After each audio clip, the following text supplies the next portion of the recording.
Now, results are in from elections in the world's biggest democracy. India's election commission says that Narendra Modi's BJP-led alliance now has at least 274 seats, taking them over the 272 that they need to form a government. So far, the opposition India alliance currently has 193 seats. It means Mr. Modi is set to serve a rare third consecutive term as prime minister, though his alliance appears to have fallen far short of the 400 seats he was aiming for. And it is not the landslide predicted by exit polls. Earlier, Mr. Modi spoke to his supporters in Delhi. Today's victory, the biggest in the world. This is the biggest democracy in the world, and this is the victory of this democracy. And this is on India's constitution. A very big win. And for more on India's election, our South Asia correspondent Yogita Limai sent this report. A widely expected moment and a historic one. It's only the second time that an Indian Prime Minister has won a third term. It is the win of our commitment to a developed India, Mr. Modi told his supporters. But it isn't the victory he wanted, winning fewer seats than the last election, which will damage the air of invincibility that has surrounded Mr. Modi and the BJP over the past 10 years. Perhaps the biggest shock came from Ayodhya, where Prime Minister Modi inaugurated a grand Hindu temple in January at a site that had been disputed by Hindus and Muslims. Expected to galvanize Hindu voters, but the ruling party was defeated here by a large margin. This is how the opposition Congress took in the results, with an almost equal fervour. It's rare to see this kind of jubilation amid the losing side, but that's because over the past 10 years, the Congress party has suffered humiliating election defeats. And what that has resulted in is a party whose confidence was so low that they didn't believe that they could actually launch a proper challenge. So this is a celebration for being significantly back in the game. Long live Rahul Gandhi, supporters chanted the name of a leader from India's most prominent political dynasty, but whose capabilities and future were under question.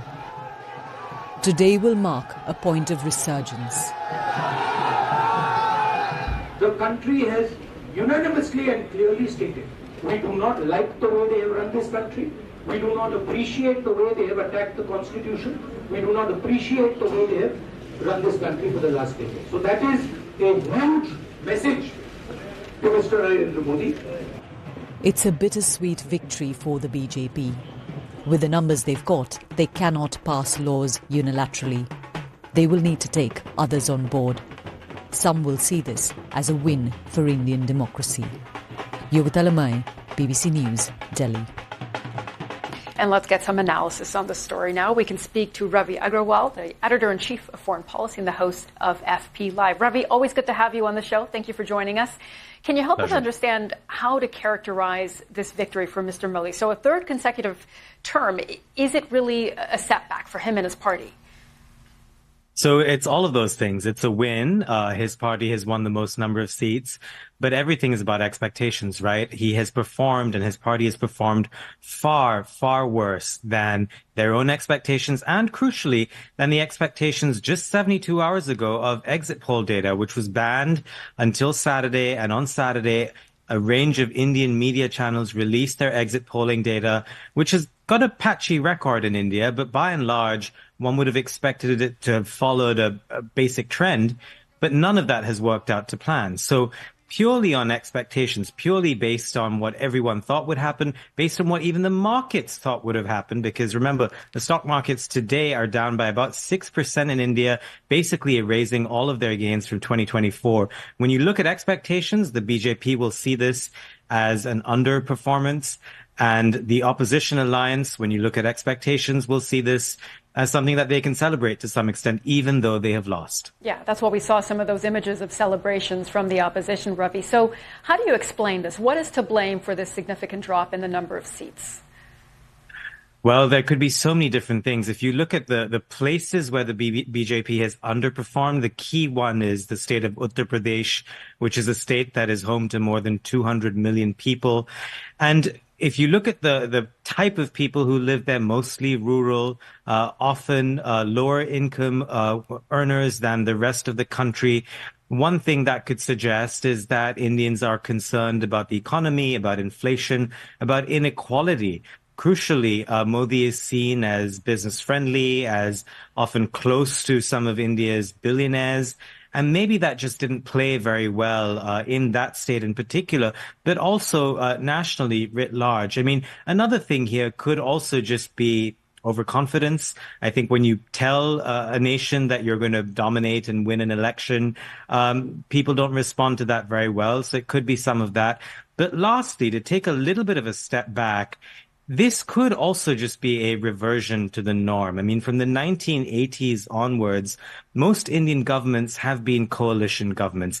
It was very unusual in 2014 when Modi's party won a majority of seats on its own, and even more unusual when it did it again to a greater degree in 2019.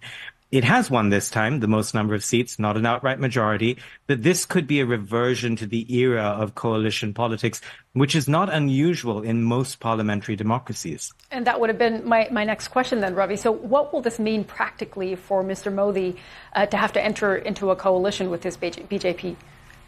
Well, so immediately he will be less authoritarian. He will have to be more consultative, more collaborative, will have to listen first and foremost to his allies, without whom he can't stay in power.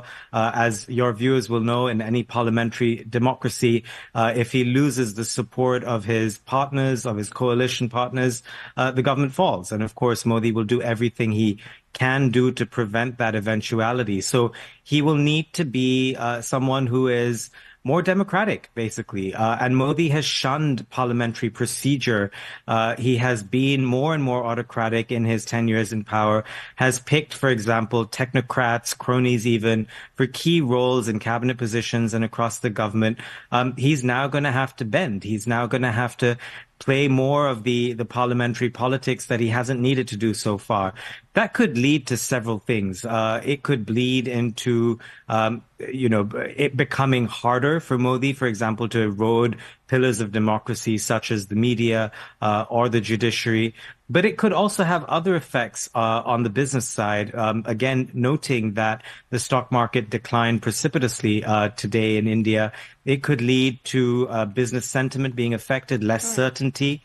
But on the other hand, it could also have an upside on the business front. We just don't know. I mean, remember, foreign direct investment in India has declined in the last 3 years, for example. Some of that is because investors are spooked about crony capitalism. Maybe that could change. This is uncharted territory of sorts for Modi. And Ravi, one question on the bigger picture. I mean, what do you think this result tells us about where India is right now? Are we witnessing, do you think, a transition? I don't think so more broadly. I think for the rest of the world, India's foreign policy will largely remain the same. This particular government has made India's foreign policy more muscular. It's picked and chosen things that it wants to do on the world stage.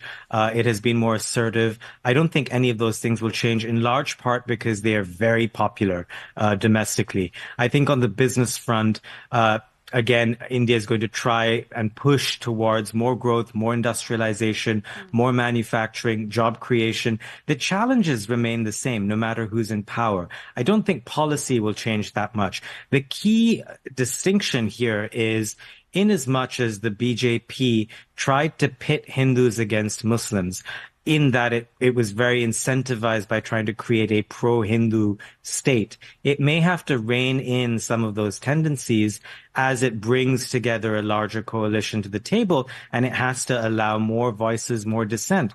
That, critics will say, is only a good thing for Indian democracy. Ravi, always great to get your analysis. Thank you so much for joining us. Pleasure.